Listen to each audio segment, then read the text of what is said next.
Graça e paz, queridos e amados seminaristas e pessoas interessadas em crescer mais e mais em conhecimento e na graça do Senhor. Juntos em mais um vídeo onde nós vamos abordar os atributos incomunicáveis. Estamos na aula de atributos incomunicáveis e atributos comunicáveis.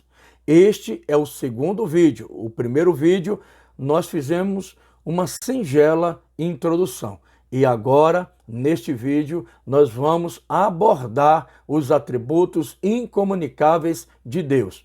E quero, antes de qualquer coisa, compartilhar um texto da boa palavra do Senhor que se encontra em Romanos, capítulo 11, a partir do versículo 33. E assim diz a boa palavra do Senhor.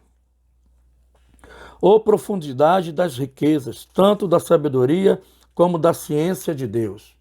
Quão insondáveis são os seus juízos e quão inescrutáveis os seus caminhos, porque quem compreendeu o intento do Senhor? Ou quem foi seu conselheiro? Ou quem lhe deu primeiro a ele para que lhe seja recompensado? Porque dele e por ele e para ele são todas as coisas, glória, pois, a ele eternamente. Amém. Vocês devem saber que, para os teólogos, a epístola aos Romanos, das epístolas de Paulo, é a epístola mais teológica dele. E isso retrata algo que eu já tenho falado para os seminaristas, que a teologia, ela tem que nos aproximar mais e mais de Deus. Quanto mais eu conheço, biblicamente, quanto mais eu conheço a Deus e das coisas inerentes a Deus, teologicamente, mais eu tenho relacionamento, mais eu devo ter relacionamento e intimidade com Ele. Teologia não é para nós desassociarmos de teoria e prática. Não. Teologia é teoria e prática. A teologia nos leva mais e mais para a prática de uma vida cristã que Deus planejou para você, para mim, para nós. Vamos orar? Pai, neste momento eu quero te agradecer por essa grande oportunidade de nós estarmos aprendendo mais e mais de Ti. Senhor, abre o nosso entendimento. Eu quero colocar em Tuas mãos e quero pedir, Senhor, que Tu venhas abençoar, Senhor, esse meu irmão, essa minha irmã que está assistindo este vídeo agora. Esse vídeo que faz parte da aula sobre os atributos incomunicáveis e comunicáveis. Senhor, toma em Tuas mãos, é o que eu te peço e te agradeço em nome de Jesus. Amém e amém. Queridos seminaristas, eu preciso colocar para vocês a distinção que o Wayne Grudem faz acerca dos atributos incomunicáveis e dos atributos comunicáveis, ok? Espera aí, pronto. Classificação dos atributos de Deus. Quando falamos sobre o caráter de Deus, percebemos que não podemos dizer tudo o que a Bíblia nos ensina sobre o caráter dele. Os atributos de Deus na teologia sistemática de Wayne Grudem são classificados em incomunicáveis e comunicáveis. Os atributos chamados incomunicáveis são definidos de modo mais apropriado quando dizemos que são os atributos divinos de que menos participamos. Nenhum dos atributos incomunicáveis de Deus deixa de ter alguma semelhança nas características dos seres humanos. Vamos usar as categorias de atributos incomunicáveis e comunicáveis com plena consciência, porém, de que não são classificações absolutamente precisas e de que existe, na realidade, muita sobreposição entre elas. Bem, o que o Wayne Grudem quis salientar aqui? Ele fala o seguinte, olha, que há uma distinção entre atributos incomunicáveis e atributos comunicáveis. Os atributos incomunicáveis são atributos que Deus não compartilha com a criatura. E os atributos comunicáveis são os atributos que Deus comunica, partilha com as criaturas. Entretanto, para o Wayne Grudem, ele fala, olha, para que todos possam entender, os atributos incomunicáveis são os atributos de Deus que menos compartilhamos com Deus.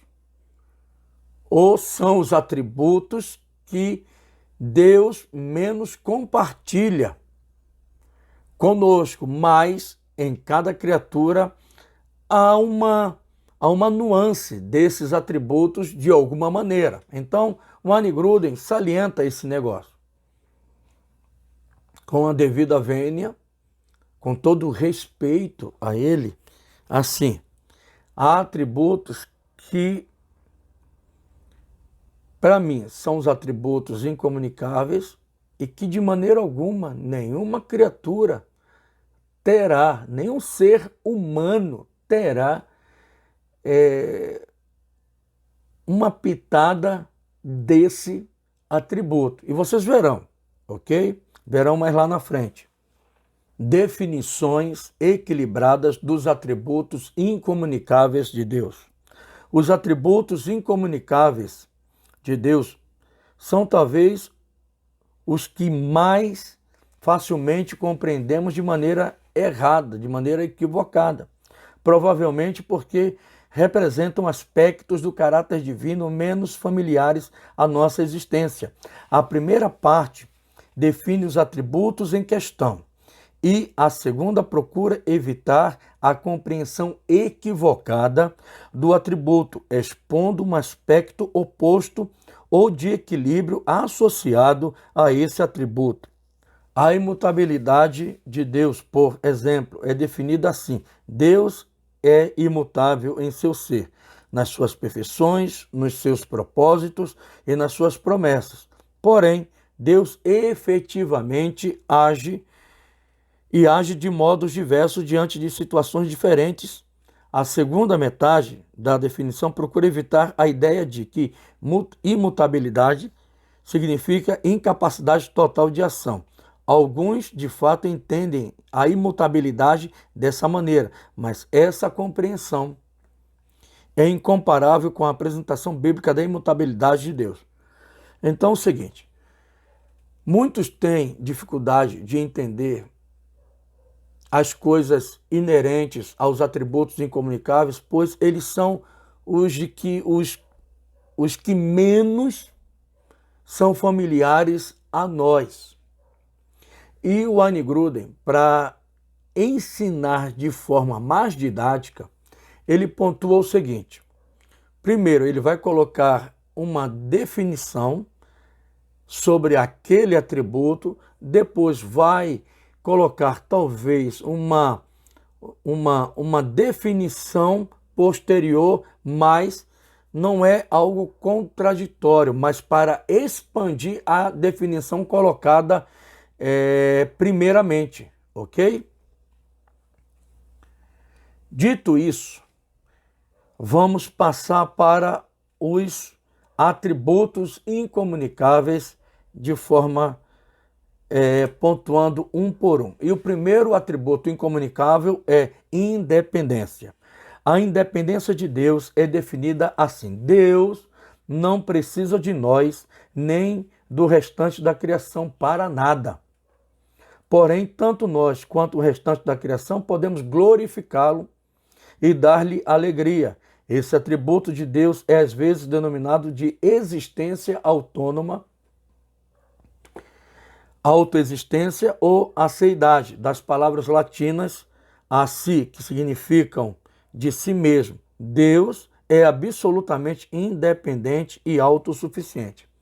Esse atributo incomunicável, a independência ou autoexistência ou aceidade, retrata o seguinte: Deus não precisa de nada e de ninguém.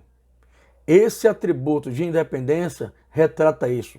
E como nós já falamos, até na aula introdutória, ou melhor, no vídeo introdutório, que isso representa a transcendência de Deus. Deus é o criador de tudo. Tudo partiu de Deus. Gênesis 1:1. Deus criou os céus e a terra. O princípio do universo, o princípio de tudo é Deus.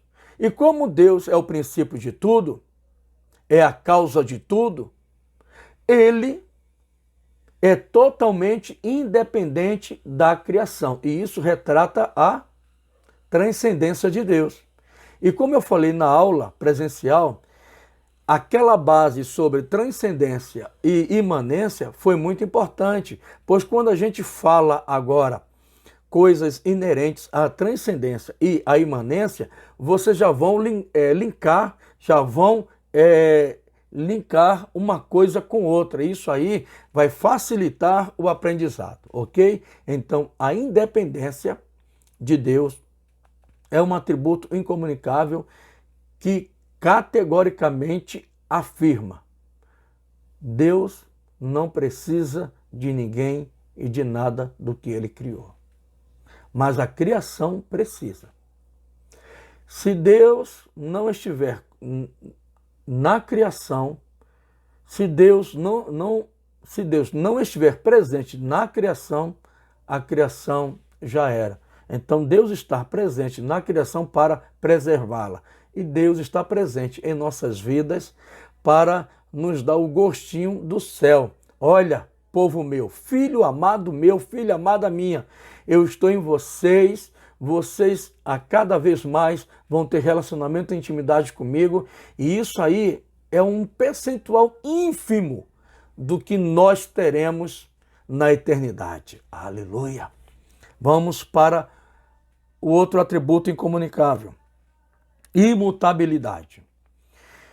Podemos definir a imutabilidade de Deus assim: Deus é imutável em seu ser, em suas perfeições, em seus propósitos e em suas promessas. Porém, Deus efetivamente age e sente emoções e age e sente de modos diversos diante de situações diferentes. Esse atributo de Deus é também chamado de inalterabilidade. Evidências nas Escrituras. No Salmo 102, encontramos um contraste entre coisas que podemos achar que são permanentes, como a terra ou o céu de um lado e Deus do outro. Deus existia antes da criação dos céus e da terra e existirá muito depois de serem transformados de maneira permanente. Deus gera mudanças no universo, mas contrastando com essa mudança, ele é o mesmo. Então, amados, Deus é imutável. Deus é imutável no seu ser, nos seus atributos, nos seus propósitos e nas suas promessas. Deus não muda. Deus é inalterável. Porém, é bom salientar, e a gente vai ver, quando Deus está se relacionando conosco, determinadas coisas que Deus fala, não é que Deus muda de ideia. E vocês verão aqui.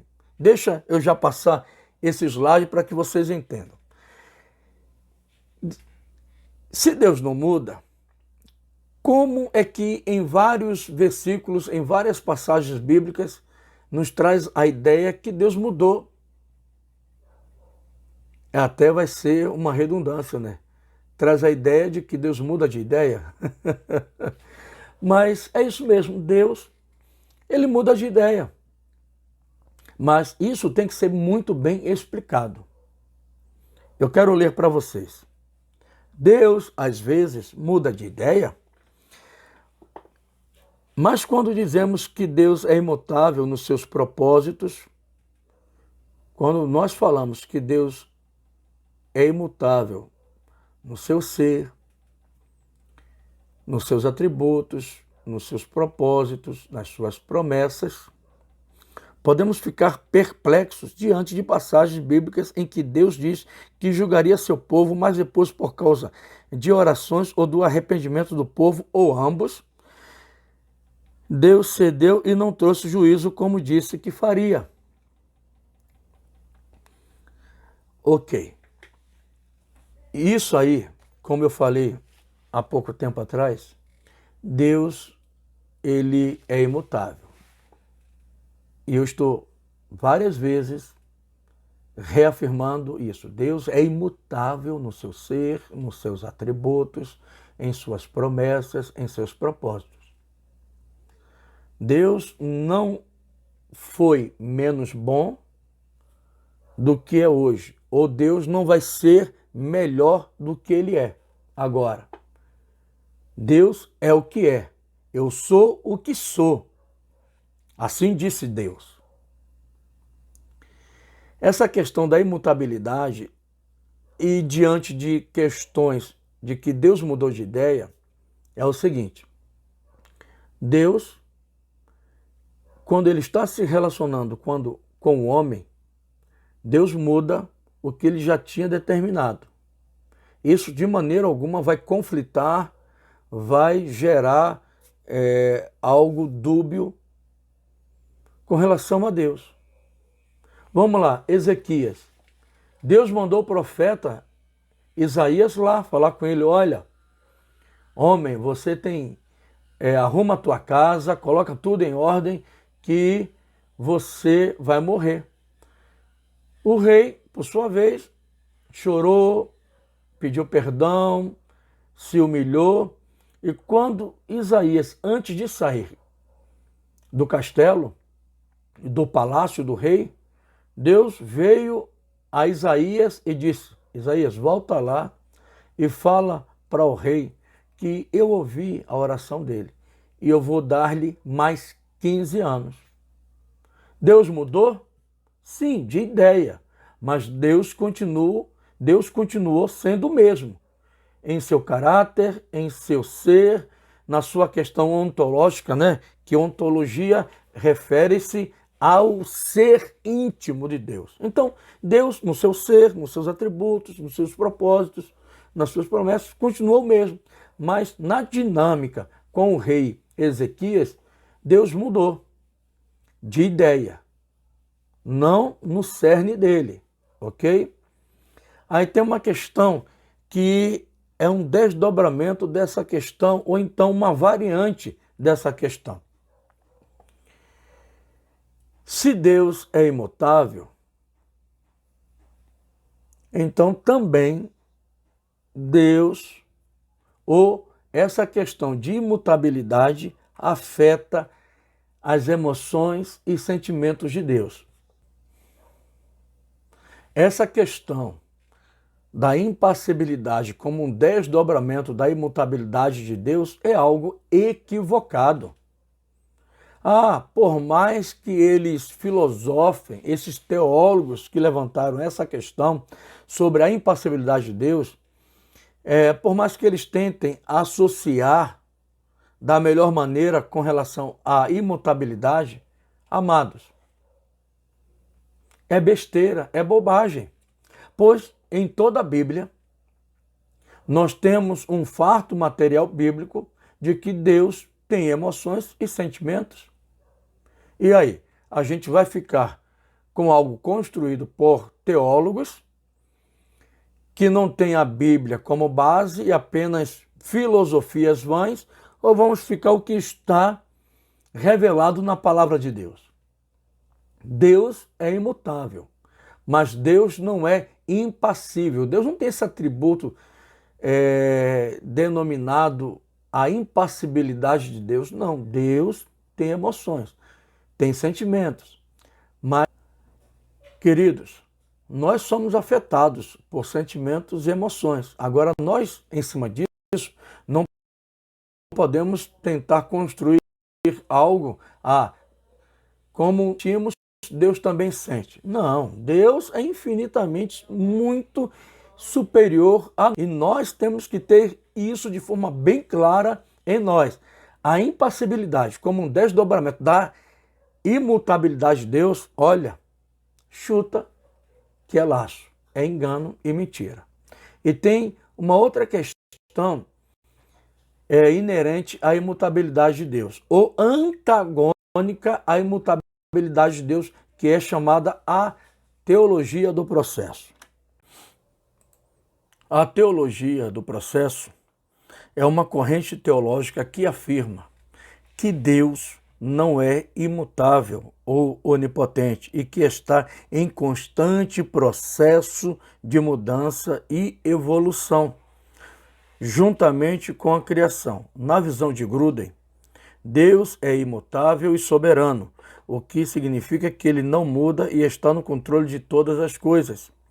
Gruden argumenta que, se Deus não for onipotente e não estiver no controle de tudo, ele não seria digno de adoração e confiança. Além disso, ele afirma que a Bíblia ensina que Deus é onipotente e soberano e que a teologia do processo é inconsistente, é inconcebível com esses ensinamentos bíblicos. Wayne Gruden, ele salienta de forma enfática que a teologia do processo é inconsistente com a palavra de Deus. Deus não é a criação, Deus não é a criatura, Deus é o Criador. Se eles entenderam, e eu concordo com isso, que nós estamos em constante mudança. A criação está em mudança. Agora, eu atrelar isso a Deus, o soberano, todo-poderoso Deus, de maneira alguma. Isso aí, eu concordo em gênero, número e grau com Wayne Gruden. A constante mudança é para a criação e para as criaturas, e não para o Criador. O nosso Deus não está em mudança e nem está em evolução. Misericórdia. Tá? Então, dentro dessa questão da imutabilidade, nós entendemos que Deus é imutável, que Deus, em seu ser, em seus atributos, em seus propósitos, em suas promessas, é imutável. Deus muda de ideia, sim, no relacionamento com o homem, com a mulher, com as pessoas, com o povo dele. Se o povo dele corresponde àquilo que ele quer, Deus muda de ideia com relação àquilo que ele pretendia fazer com o povo. E isso aconteceu várias vezes. Mas, diante da imutabilidade de Deus, eu falar que Deus é impassível, que Deus não tem emoção ou sentimento, aí já é exagerar. E também, se a criatura, se a criação estão em constante mudança, Deus, que é o Criador, também estará de maneira alguma. Mudança é apenas para a criação e para a criatura, e não para o Criador, que é o nosso Deus todo-poderoso e soberano. Vamos passar para um outro atributo incomunicável, denominado de eternidade. A eternidade de Deus pode ser definida assim: Deus não tem princípio nem fim, nem sucessão de momentos no seu próprio ser, e percebe todo o tempo com igual realismo.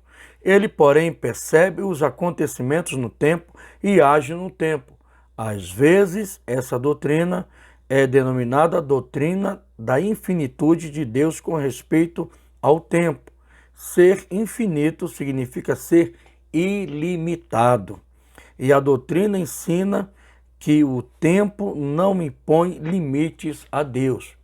O tempo impõe limites a nós, mas ao nosso Deus jamais. Ele é infinito também com relação ao tempo. Deus é infinito com relação ao espaço, Deus é infinito com relação ao tempo. Deus é eterno no seu próprio ser. O fato de Deus não ter princípio nem fim pode ser visto em Salmos 90, versículo 2. Antes que os montes nascessem e antes que tivesses formado a terra e o mundo, de eternidade a eternidade, tu és Deus. Do mesmo modo, em Jó 36, versículo 26, Eliú diz a respeito de Deus: o número dos seus anos é incontável. A eternidade de Deus também é afirmada por passagens que abordam o fato de que Deus sempre é ou sempre existe. Eu sou o Alfa e o Ômega, diz o Senhor Deus, aquele que é, que era e que há de vir, o Todo-Poderoso. Apocalipse 1, 8, 4, 8, eu sou o que sou, de Êxodo 3, 14. Nome que também sugere contínua existência presente. Deus é o eterno, eu sou aquele que existe eternamente.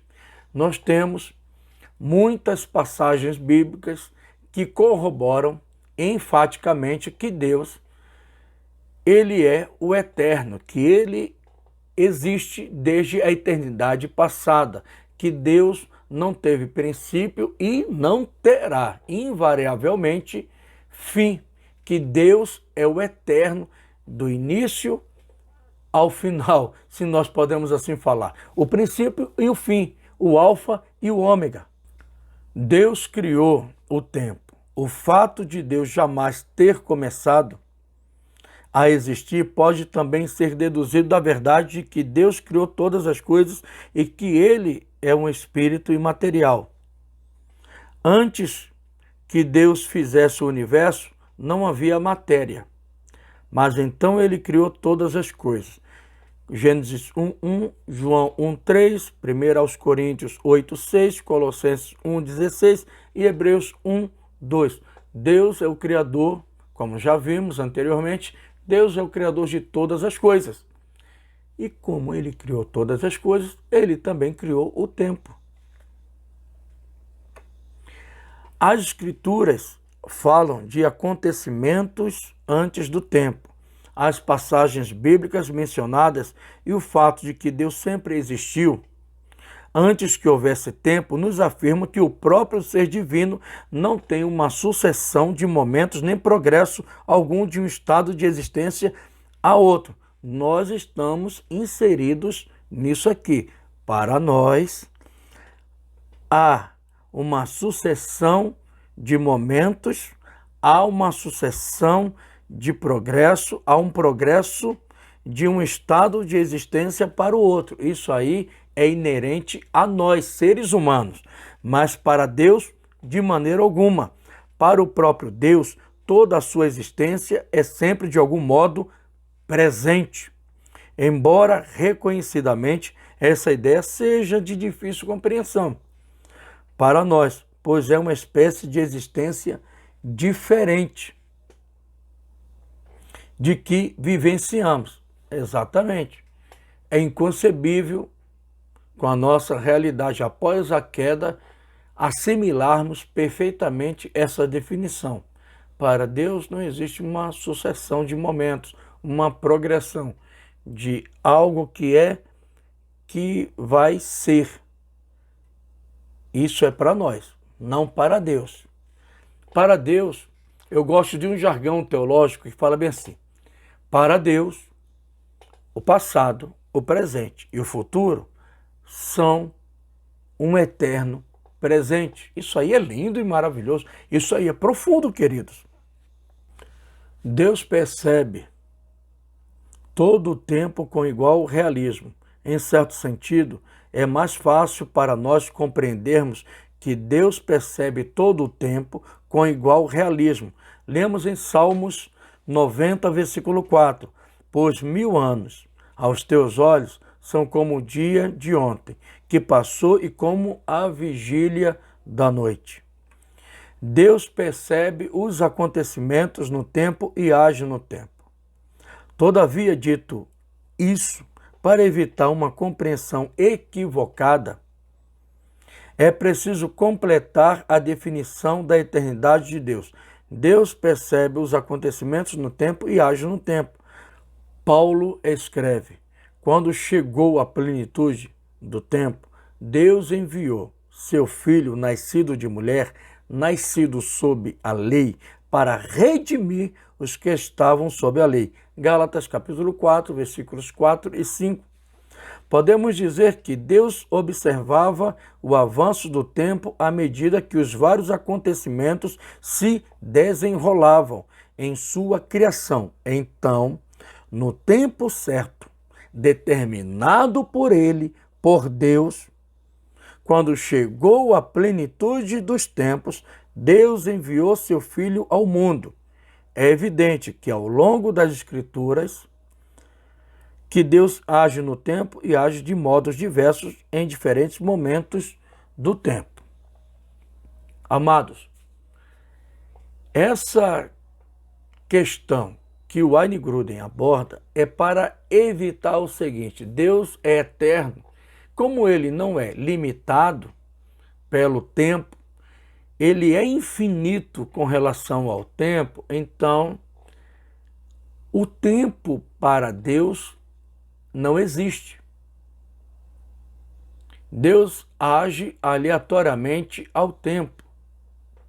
Não, tudo é determinado. Como diz lá em Eclesiastes capítulo 3, há um tempo determinado para cada coisa.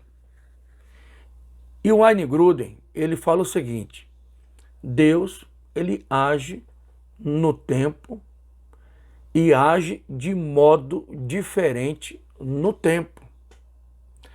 Para o Wayne Grudem, ele coloca isso aí para evitar equívocos, evitar heresias.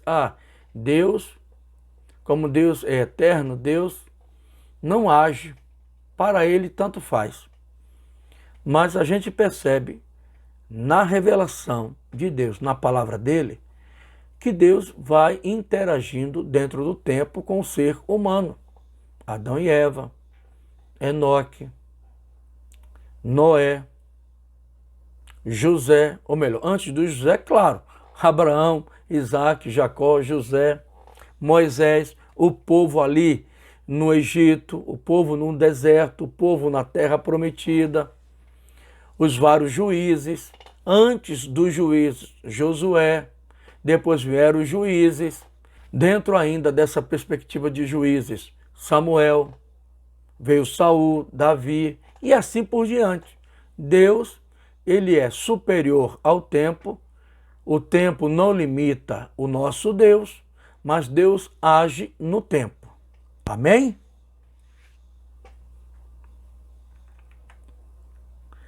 Sempre existiremos no tempo. Algum dia participaremos da eternidade de Deus, especificamente no novo céu e na nova terra que hão de vir. O tempo ainda existirá? Alguns supõem que não. Lemos nas Escrituras: a cidade não precisa nem do sol nem da lua para brilhar sobre ela, pois a glória de Deus a ilumina, e o Cordeiro é a sua lâmpada, e ali não haverá noite. Apocalipse 21, 23 e versículo 25 também, e Apocalipse capítulo 22, versículo 5. As perguntas: algum dia participaremos da eternidade de Deus? Eu, de maneira bem enfática, acredito que sim. Piamente que sim. Em primeira carta de Paulo aos Coríntios, eu acho que foi isso. Vamos lá. Capítulo 15. O apóstolo Paulo vai colocando tal, e ele vai citando determinadas coisas com relação à morte de Jesus, à ressurreição, vai colocando também a questão de que Adão, ele pecou, mas o segundo Adão, onde Adão fracassou, o segundo Adão teve vitória. Aleluia.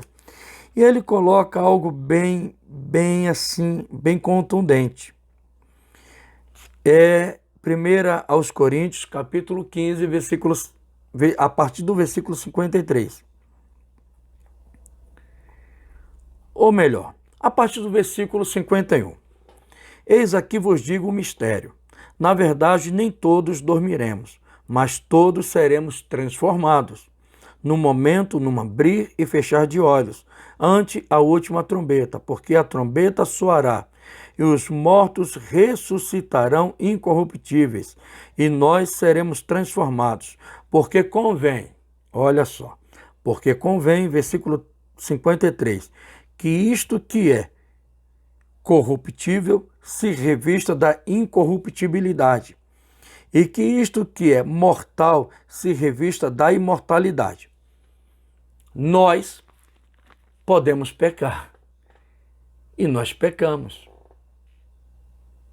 Mas quando ressuscitarmos, se nós morrermos até a volta de Jesus, nós que morremos em Cristo Jesus seremos transformados. Ou então nós que estivermos vivos na volta de Jesus, nós seremos transformados e nos encontraremos nos ares com o nosso Senhor.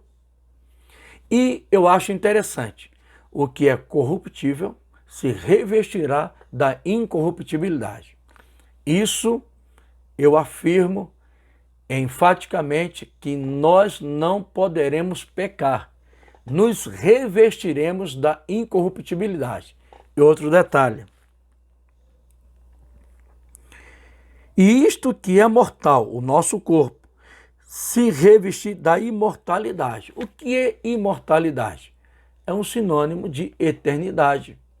Nós seremos revestidos no piscar de olhos da imortalidade, da eternidade.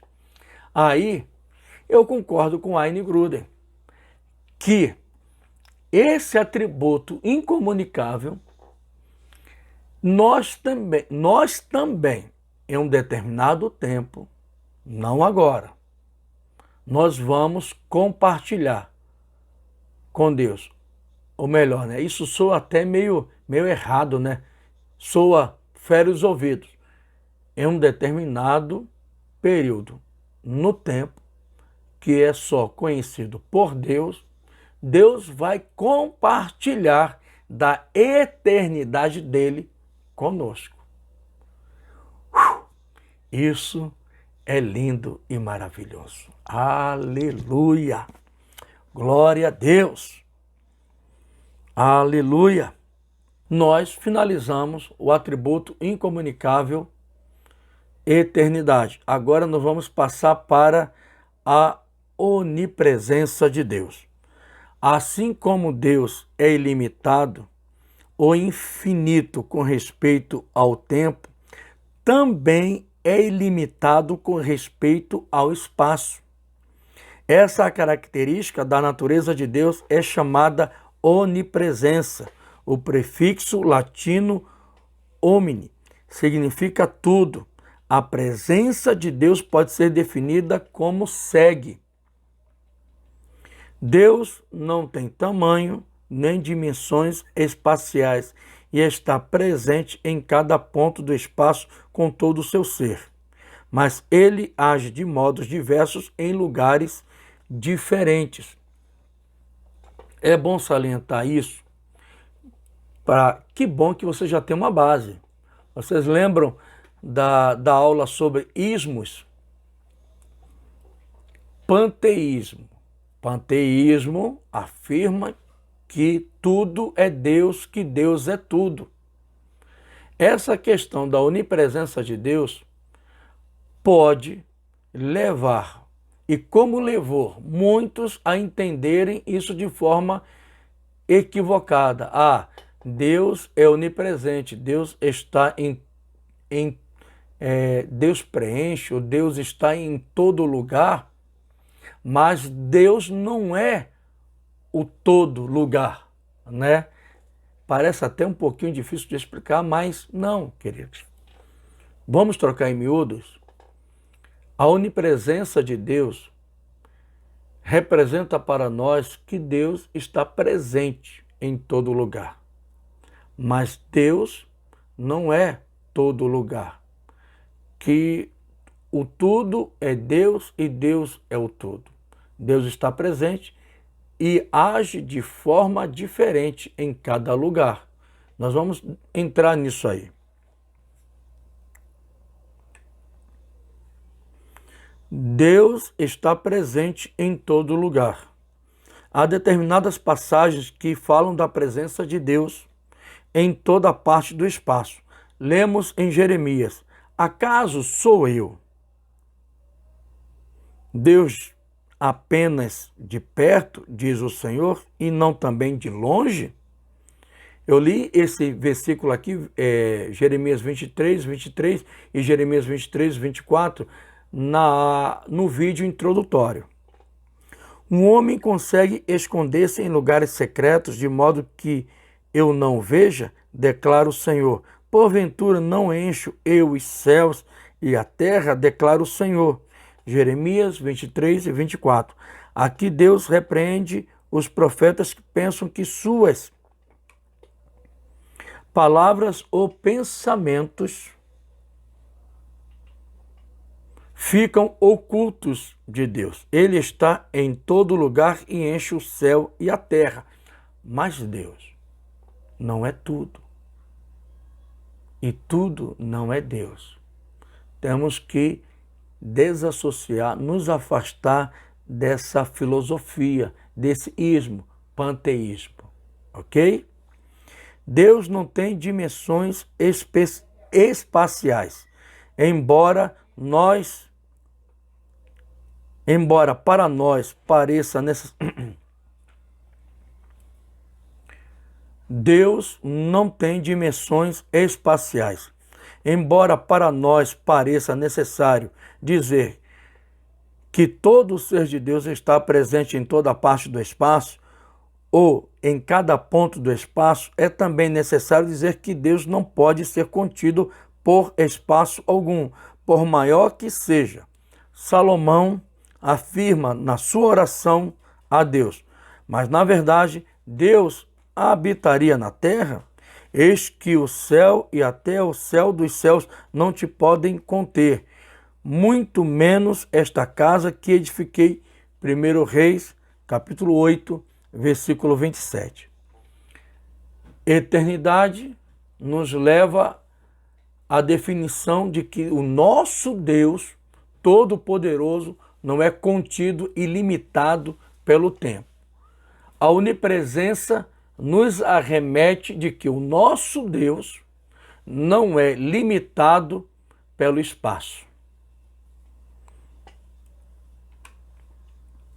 Deus pode estar presente para punir, para sustentar ou para abençoar. A ideia da onipresença de Deus às vezes perturba as pessoas, que se perguntam como Deus pode estar presente, por exemplo, no inferno. Na realidade, o inferno não é o oposto da presença de Deus ou a ausência de Deus. A dificuldade pode ser resolvida pela percepção de que Deus está presente de modos diversos. Isso é uma chave que abre o nosso entendimento para o pleno, não sei se eu posso usar essa terminologia, esse termo pleno com relação a isso. Porque sempre não vamos conhecer de forma plena, sempre parcial. Como diz lá em primeira carta de Paulo aos Coríntios, conhecemos em partes, mas um dia chegará que nós vamos conhecer como ele é verdadeiramente.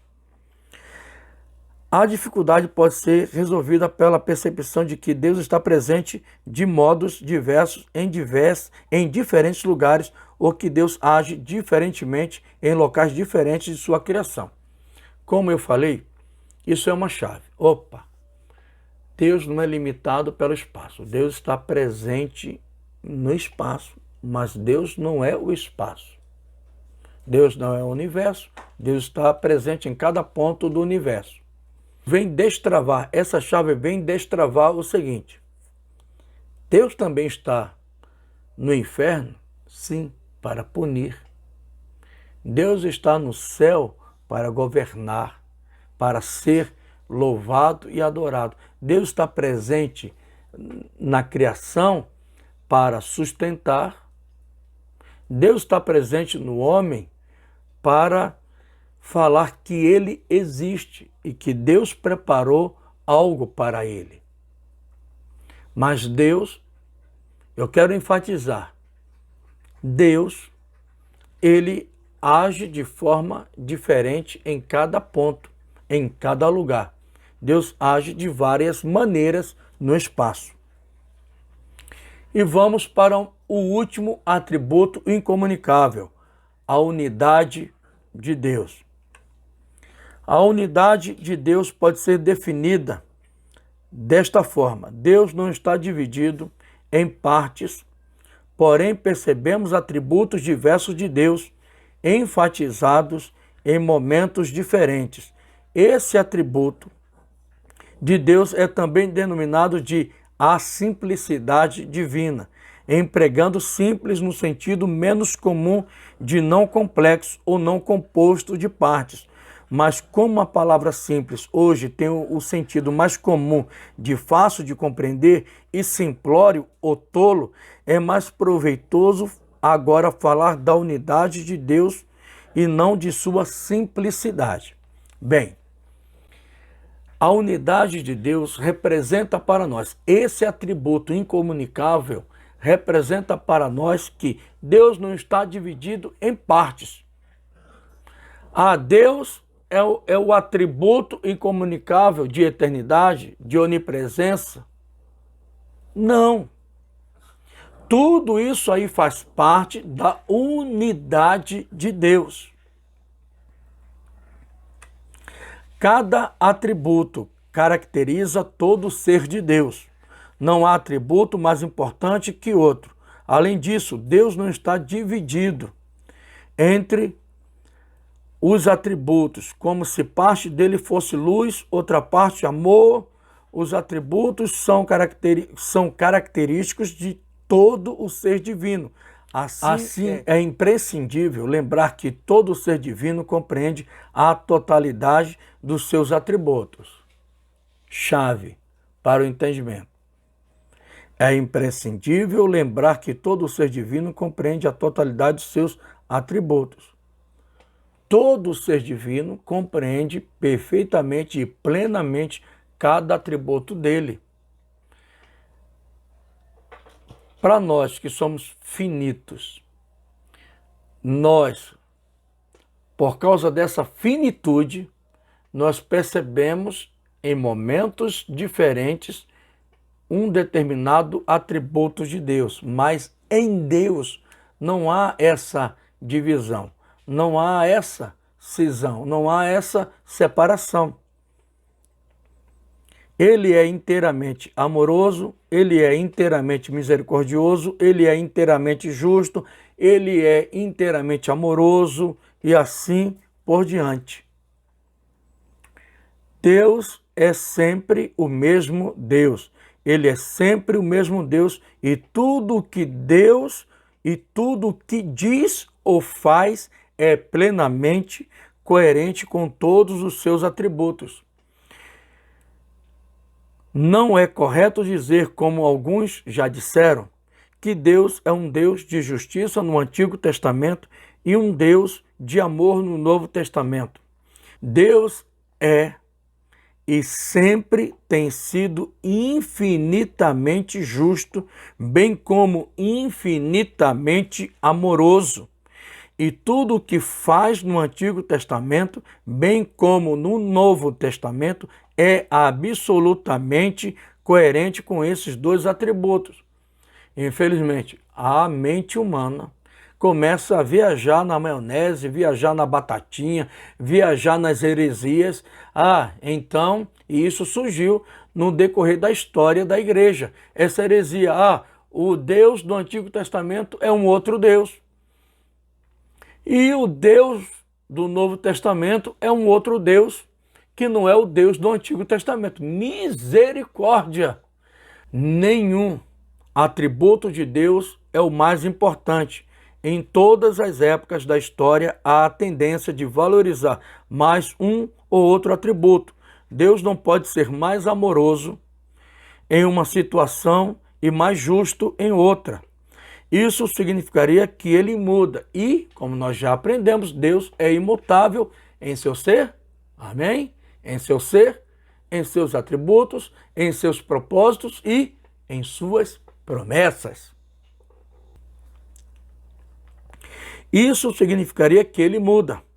Deus sempre é amoroso e sempre santo, embora possa manifestar seu amor e sua justiça de modos diferentes, é o próprio Deus em todo o seu ser que é de importância suprema e é o próprio Deus em todo o seu ser que devemos buscar, conhecer e amar. O atributo de Deus, denominado unidade, que nós acabamos de aprender, ele representa para nós uma coerência dentro do ser de Deus. Deus não será mais uma coisa em um determinado momento do espaço, em um determinado momento do tempo. Deus sempre será o mesmo em seu ser. Deus, ele condiz perfeitamente com todo o seu ser dentro da questão dos seus atributos. Eita, não sei se eu compliquei ou simplifiquei, mas trocando em miúdos é o seguinte: Deus é composto de seus atributos, mas esses atributos não geram uma divisão no ser de Deus. Não. Deus é todos esses atributos. Nós podemos entender e depreender que cada atributo que é apresentado na Bíblia representa Deus ou revela quem Deus é. Amém? E por fim, concluindo, Grudem enfatiza que esses atributos incomunicáveis de Deus nos ajudam a entender melhor sua natureza divina e a importância de reverenciar e adorar a Deus como o único Deus verdadeiro e soberano. Amados, os atributos incomunicáveis, eles enfatizam o seguinte: olha, o Deus que se auto-revelou na Bíblia, ele é o Deus Todo-Poderoso, ele é o soberano, ele é onipresente, ele é onipotente, ele é eterno e ele é o teu Deus. E como nós devemos corresponder a tudo isso? O louvando e o adorando e o glorificando. Que Deus te abençoe e até o próximo vídeo. Atributos comunicáveis. Que Deus te abençoe e até mais.